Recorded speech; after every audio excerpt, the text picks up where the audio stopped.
Okay guys, so in this video I'm just going to show you the fundamentals of Node, how to use it, and what it actually is.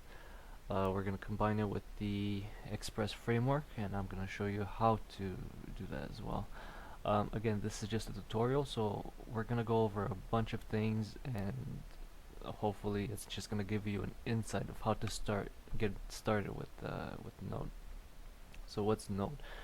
Node is essentially a platform, and in a classical client-server architecture, usually you have a client-side language that's running your client, and then you have a server-side language running on your server, which communicates with the database. So whenever your application wants to request a particular information on the database or some sort of processing, your server takes care of that, obviously. What happens is, traditionally we've had languages such as Java and PHP on your backend. It's considered the backend, and well, this is the front end.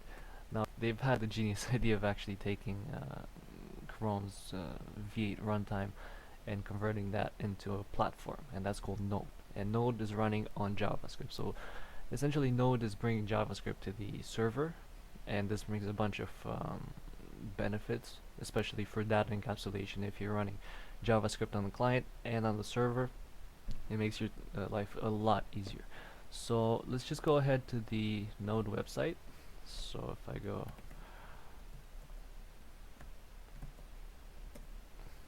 great, on the official website, it gives us a pretty good description of what it is.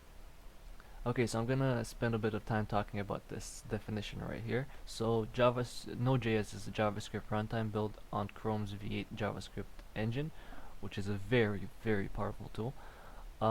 Essentially, it's a platform. That's what you have to take away from this. Node.js uses an event-driven. I'm going to talk a bit about this. So event-driven is because, essentially, from an architectural point of view, your server wants to handle particular events. So whenever an event is triggered, you have a handler, and that's going to be, we'll see, it's in the form of a callback. Okay, so we'll talk more about this later on when I'll do like more advanced videos of how the event loop actually works and why it's such a powerful tool that can handle thousands of requests per second, especially on Amazon Web Services VMs. I/O essentially, a lot of people actually confuse Node with, oh, it's just an HTTP server application. Well, no, as it's fundamental, you'll see that a lot of the libraries include a lot more than just I/O. File transfer, video streaming. You can actually implement like sockets that can do whatever you want them to do. So just keep in mind that Node, besides the most popular use, it also is a lot more robust, and it takes in it's lightweight and efficient. And the last point is Node.js package ecosystem. NPM is the largest ecosystem, open source libraries, blah blah. So NPM is essentially stands for Node Package Management. It's a package management system. If we actually go here, I'm just going to show you.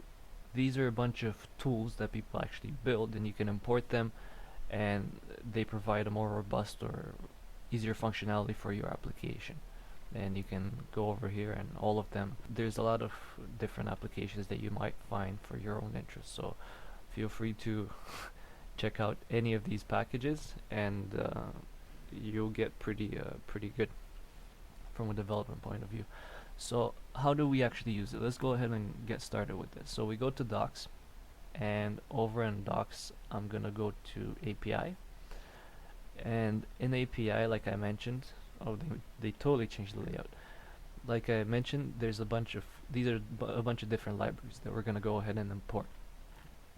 We can import to provide functionality to our Node application.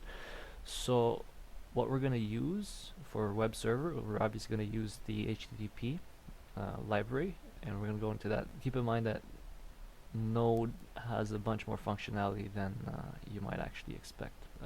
Some examples would be, for example, streaming, like I mentioned, and you have file systems that you want to transfer or whatnot. So let's go ahead into HTTP and start our first application in Node.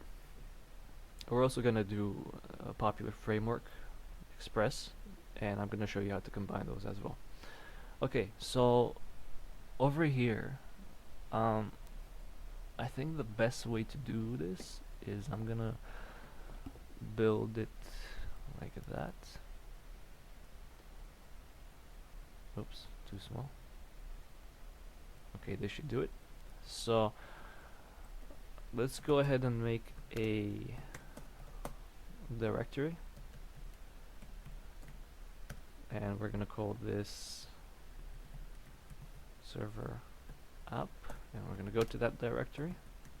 If you never use Linux or the command line from Linux, a Linux-based distribution, don't worry, I'm gonna make a video of of the common things that I actually use, and hopefully that's gonna shed some light. But right now, we're gonna do this quickly. So I'm gonna make a different directory, and I'm gonna make this the node server,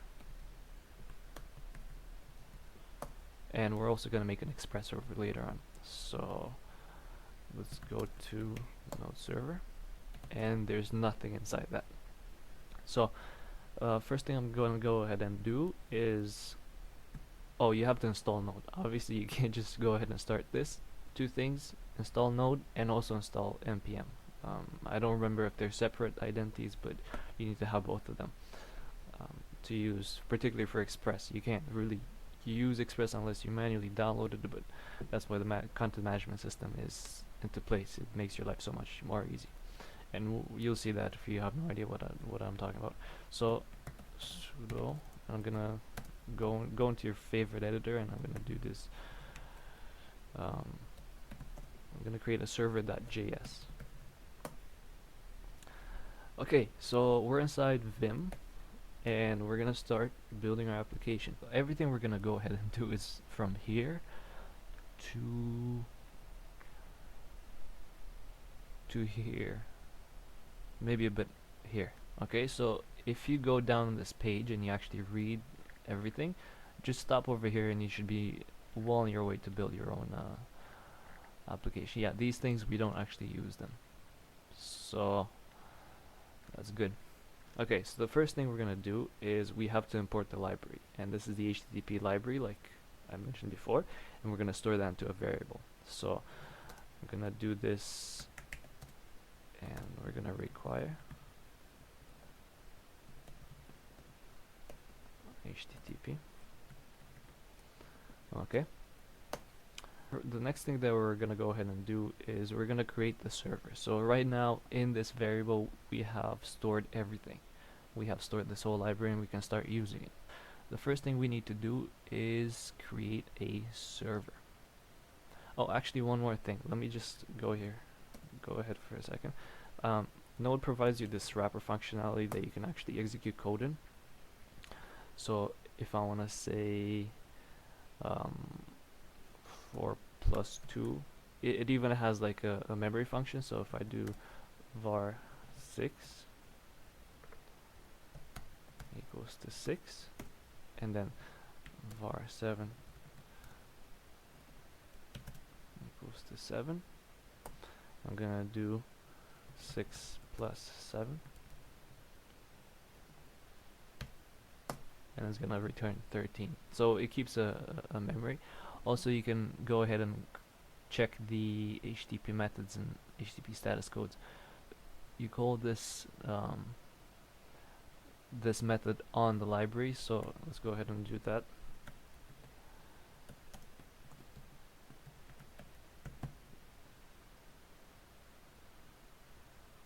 Okay, and these are the HTTP methods that we're popular with. This is case sensitive, so you might want to watch out for that. The popular put, get, delete, post, whatever. Also, we can check the status codes. So in the interest of time, I'm just going to copy paste this so we can go back to the application. Status codes, these are all your status codes. I'm sure you're familiar with 404 not found whenever like page is not there. Popular, I'm a teapot, which was a joke that has an interesting story if you ever have time to read it. And 200 okay.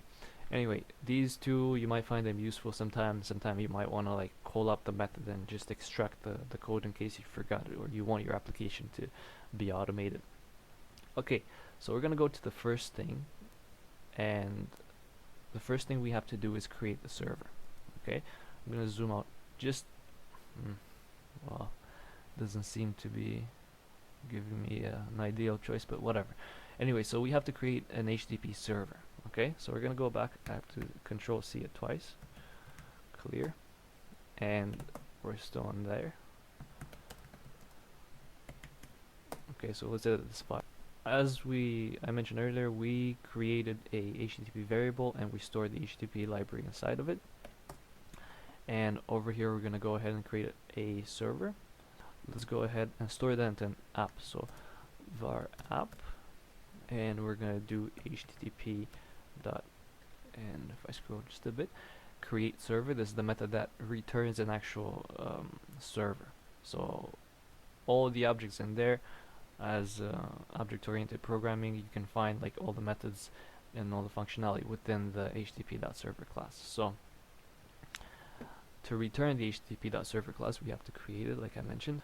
Create server, and inside the server we have to do, well, actually, here's the thing. I'm just gonna leave it as it is for now because I want to explain to you the functionality first of all, and then I'm gonna explain to you the shortcuts. We created an HTTP server and we stored it into the variable app. So that's where our app is gonna be located. Now, the way this works, like I mentioned before, this is event driven. So right now this application is waiting for a request from a client. Okay, so when it receives a request, any sort of request, it triggers a specific event, and there's a series of events that we actually can handle with the HTTP server object. One of them is the request, the other one is the connection, another one is the close, check continue, and so forth. The one that we want to handle is a request. So if we have an HTTP request, more information is obviously over here. If we have an HTTP request, we want to handle that particular event, and the way we do this is through a handler, and this is the handler, also known as a callback, because we pass this function in as a callback, and you'll see exactly what I mean. So let's go ahead and do this. The way this works is app, and I'm going to specify on. Okay, and inside on, the first parameter is the particular event that we want to handle, request. There's a faster way to do this, but I just want you to understand the functionality before this. And then the callback. So when a request is being made, we want this function to handle the event function, and then there's going to be a request response. Okay, and whenever that request happens, this is the request package and this is the response package. So we can go ahead in that package and just analyze exactly what kind of request was it, what for what URI, for what kind of method was used and whatnot, and then we can give back a reply. Okay, and we're going to give back the reply as response, and we're going to build that actually in a second. We're going to have to scroll that one down. If you read over here, request is an instance of http.incoming message, and you can click on this, and this is going to send you to a page with all the specification of how to actually use this. Okay, over here. And the other one is going to be the response, which is an instance of HTTP server response, and this is the one that we're going to build. Okay, this is the incoming, and this is readable, and this is writable. Okay, now if we come over here and we want to write it, there's a couple of things we need to do, and we have to create the header. Now usually when you create a particular package that you want to send across a network, you need to have a header so it knows how to arrive at the destination, and I'm going to use Postman to actually test this, so this is going to be a great tool for you guys to use. Okay, so the first thing we're going to do is create the header, and we're going to use the method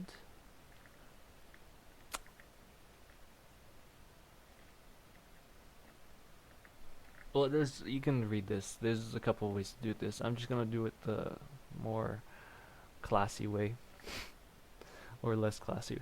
So anyway, this is be a great example. So the method write head, it writes to you the this is your response code. You can put 404 response not found.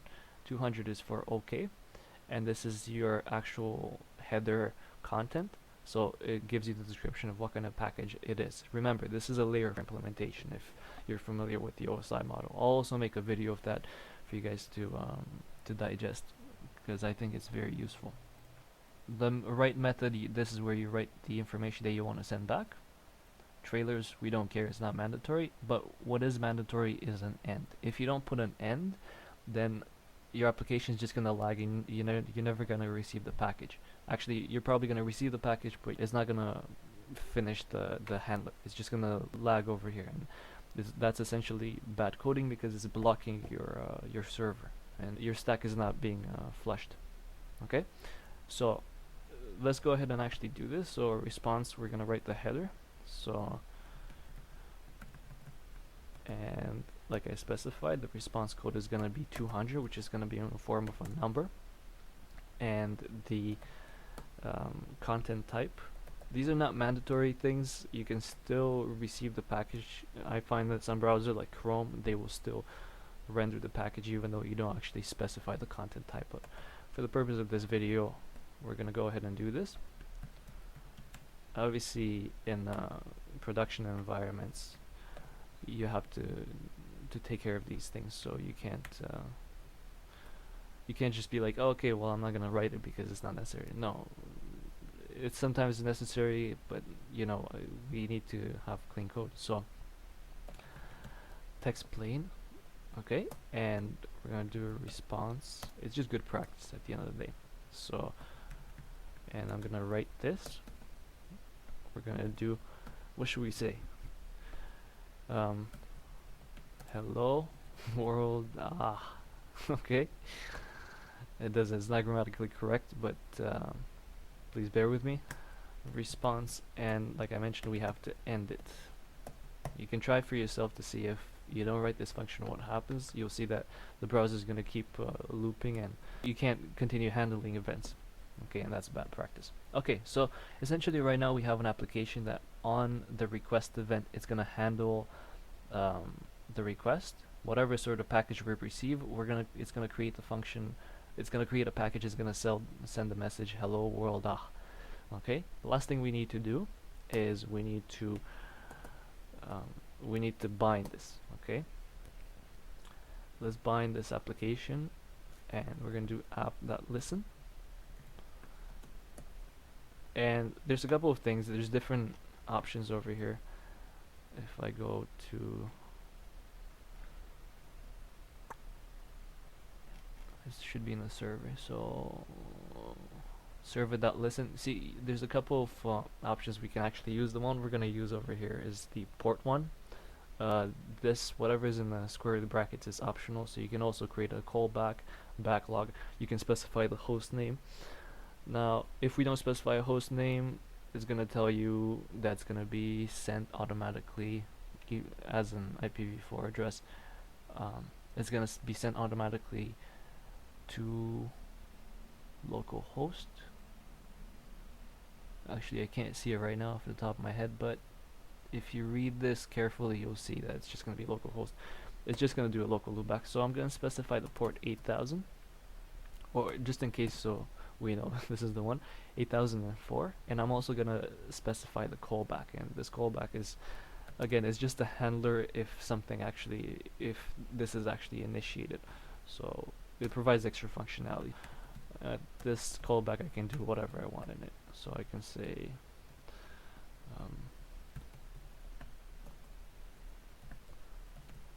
we're going to log this into the console, so we know our app is up and running. And I'm going to say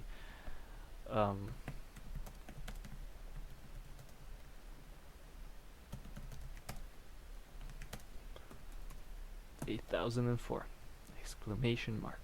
Okay, believe it or not, that's all you have to write. Amazing. Let's go ahead and actually test it.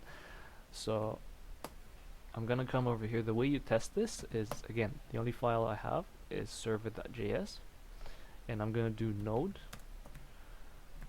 and server.js, and it's gonna run it. We can tell that the listening function was executed because this is the output of the callback, so it's saying magic is happening at port 8004.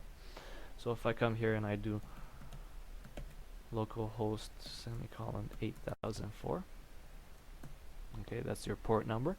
I'm going to press enter. We should expect to see hello world.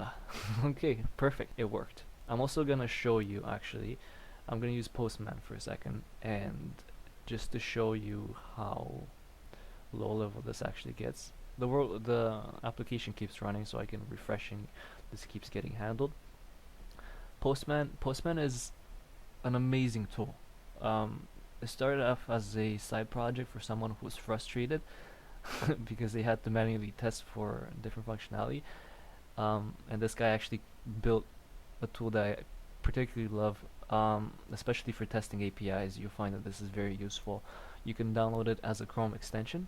So you go to Chrome extensions and you look for Postman. Highly recommend you use it. Okay, so the way this works is I can initiate a GET request, because that's what our browser is actually doing. It's initiating GET requests, and it's sending a request to this particular resource. If I come over here and okay, if I come over here and I press 8004 and I'm sending a GET request. Where are we? Why am I so confused? Okay, there we go. GET, and this should send us the same exact package. Hello world. And inside over here we can actually see the headers, content type keep alive, text plain, and this is actually what we included, right? Everything else is just extra functionality. So the date that it arrived at, or whatever, transfer encoding. Status code 200. Remember, we actually set up the status code, and the body is hello world. Okay, and we can actually see it. I love this because we can see it as raw, we can see it as preview, we can send it as JSON. We're not sending JSON information, but I'm gonna make a video on how to build an API using Node and Express, particularly the Express framework, and that's gonna be very very fun, hopefully. Also, one last thing that I want to do is I want to go ahead and I'm just going to open a new tab. I'm going to use Wireshark, and I'm going to sudo this Wireshark. Wireshark is another tool that I love to use, especially when I'm dealing with network applications. Oops. Oh, okay, that's fine. I graduated as a communications engineer, so I like to always relate these in terms of networking. Okay, so I'm going to show you this in a second. So localhost, it means it's not really leaving the computer. Localhost is your local loopback. Whenever you actually come over here, and let's say I'm opening a new tab, great. I'm going to come over here and I'm going to do, I have configured, these are my interfaces. I have different sort of interfaces. Right now we're running on wireless, and it gives me the IP address that I'm downloading through, or it also gives me the received bytes and transferred sent bytes. Ever since I restarted the computer, this is my Ethernet, this is my cable that we plug in, this is my local loopback. This interface, local loopback, everything that gets requested through the network but does not have to leave your computer is being sent to the local loopback.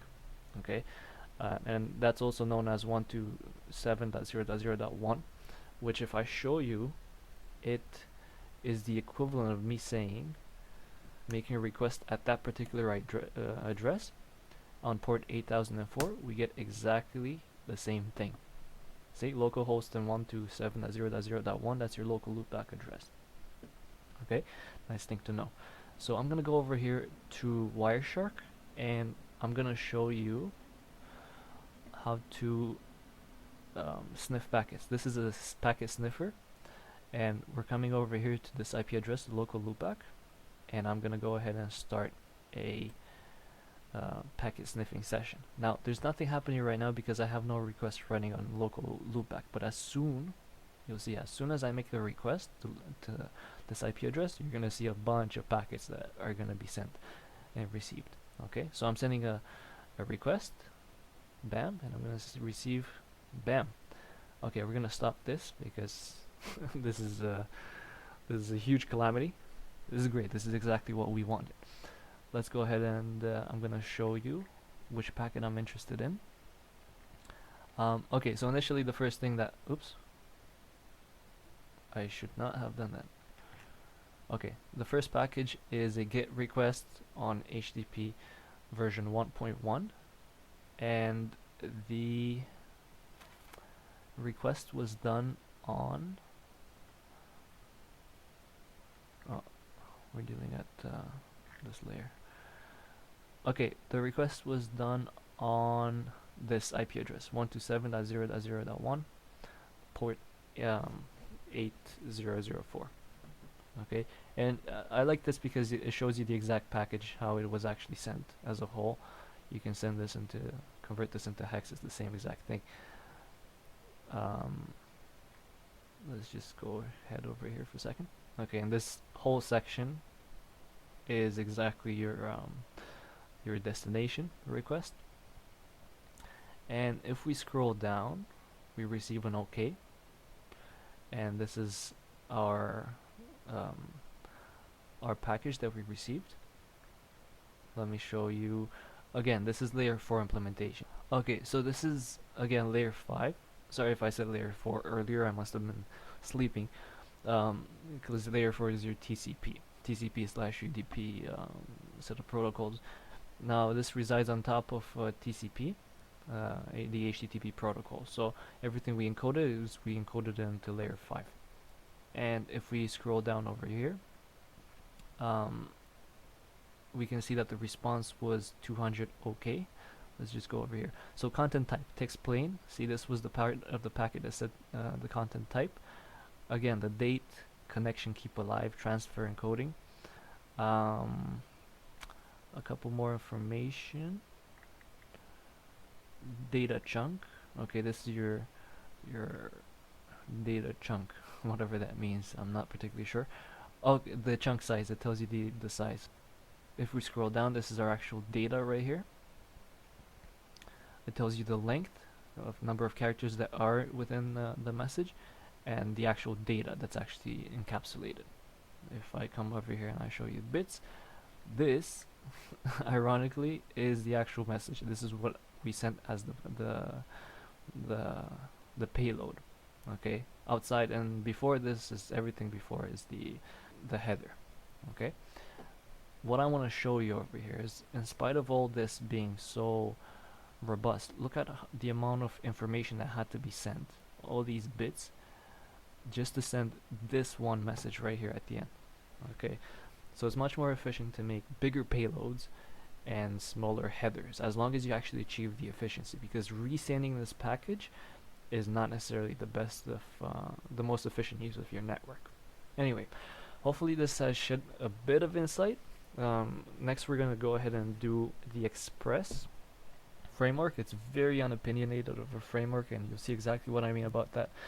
And I'm going to show you how to use the functionality of Express, which is a little bit higher level, and actually still be able to go down to the node level to write all these headers and all these little intricacies that you want to build on top of the framework. Okay, again, the framework is just supposed to make your life easier. Alright, so let's go ahead and start that now. Okay guys, sorry, I forgot to do something rather important that I said I was gonna do. So if we go back, I said I was gonna make this a lot more efficient. Let me just close this for a second, and I'm just gonna show you a couple of shortcuts. Okay, and how to use the documentation to see those shortcuts. So if we go back to the documentation, let's just see what we have over here first of all. So I'm just gonna comment it for a second just to show you. So these are your dependencies. This is your instantiation.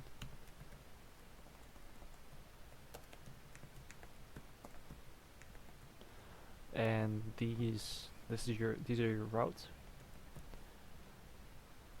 And this is the binding. Okay.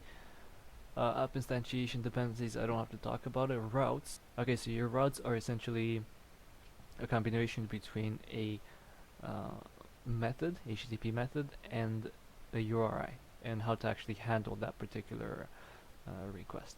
Okay, and the binding is essentially the port that we're actually binding the application to. Okay, so I'm just gonna show you. If we come over here, is create server. Okay, the request listener is a function which is automatically added to the request event. Okay, so whenever we instantiate this, whatever we pop in over here, this is the callback for the request event. Okay, so if you remember, the request event is emitted whenever there's a request actually coming in. Okay, there's a bunch of other connections, so for these we have to say on, but for this particular one we can just go ahead and actually pass the callback within as a parameter to the create server method. Okay, so if I come over here and I'm going to delete all this, and I'm going to pass in the function over there, request response. Okay, header, right, end, perfect.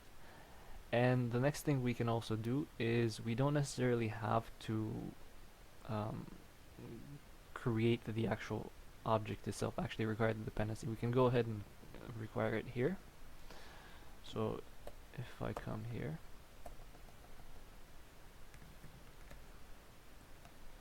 okay, and this gets rid of this, so we don't have to use the extra HTTP variable. Again, this is the sort of thing that you do if you have memory allocation parameters that you have to like stay within. Okay, and over here, I'm gonna show you that it still works. Okay, yes, based on what we just did. I'm gonna close Wireshark. So again, node server to run the application. Magic is happening at that particular port, and we should still see the still working. If I were to close it, obviously I wouldn't get anything. There we go. Okay. Also, we can go ahead and do this instead of actually allocating a whole amount of memory. We can just do that and delete this and come here. Maybe format this a little bit just so it looks a little bit more decent. I'm not sure if this would do the job, but anyway, let's do it like that.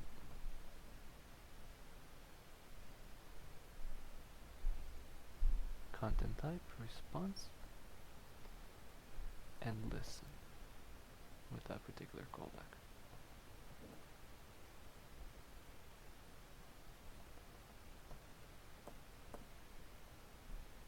Okay. So I'm going to save this.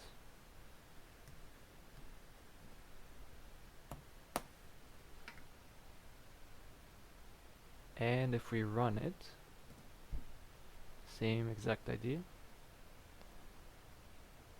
And it works. So if you can see, like, this is only like 2 lines of code that we actually wrote, and we can already handle any sort of request and have that whole server running. So hopefully this was insightful. Now we're just going to go ahead and actually make an Express application, and we're also going to combine the Express application with Node. Cool.